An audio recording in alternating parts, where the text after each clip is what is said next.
ওম ভূর্ভুবস্সুঃ তৎসবিতুর্বরেণ্যং ভর্গো দেবস্য ধীমহি ধিয়ো ইয়ো নঃ প্রচোদয়াৎ।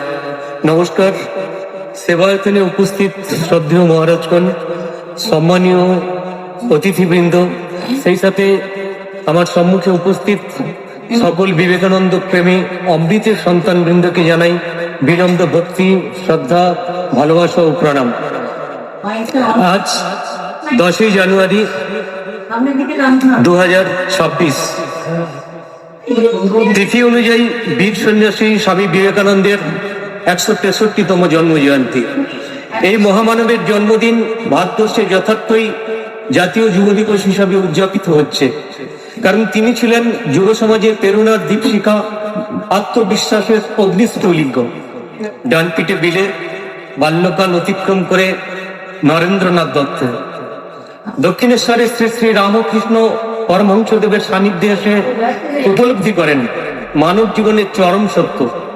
গুরুদেবের শিষ্যত্ব গ্রহণ করে তিনি সন্ন্যাস গ্রহণ করেন এবং বিশ্বকে শোনান সেই অমর বাণী, জীবে প্রেম করে যেজন সেই জন সেবিছে ঈশ্বর। তার কাছে ঈশ্বর আর মন্দিরে আবদ্ধ নন, জীব সেবাই শিব সেবা।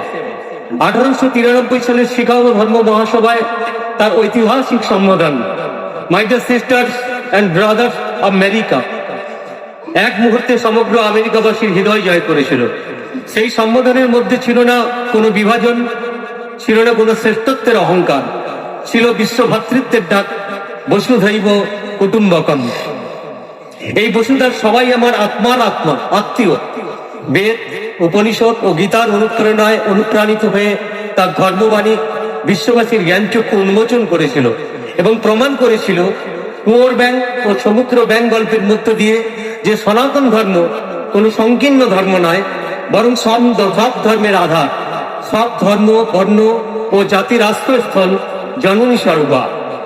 নানা পথগামিনী নদ্যা সাগরমেব বিশ্বন্তি, অর্থাৎ বিভিন্ন পথে গমনকারী নদীসমূহ কেবল সাগরেই প্রবেশ করে।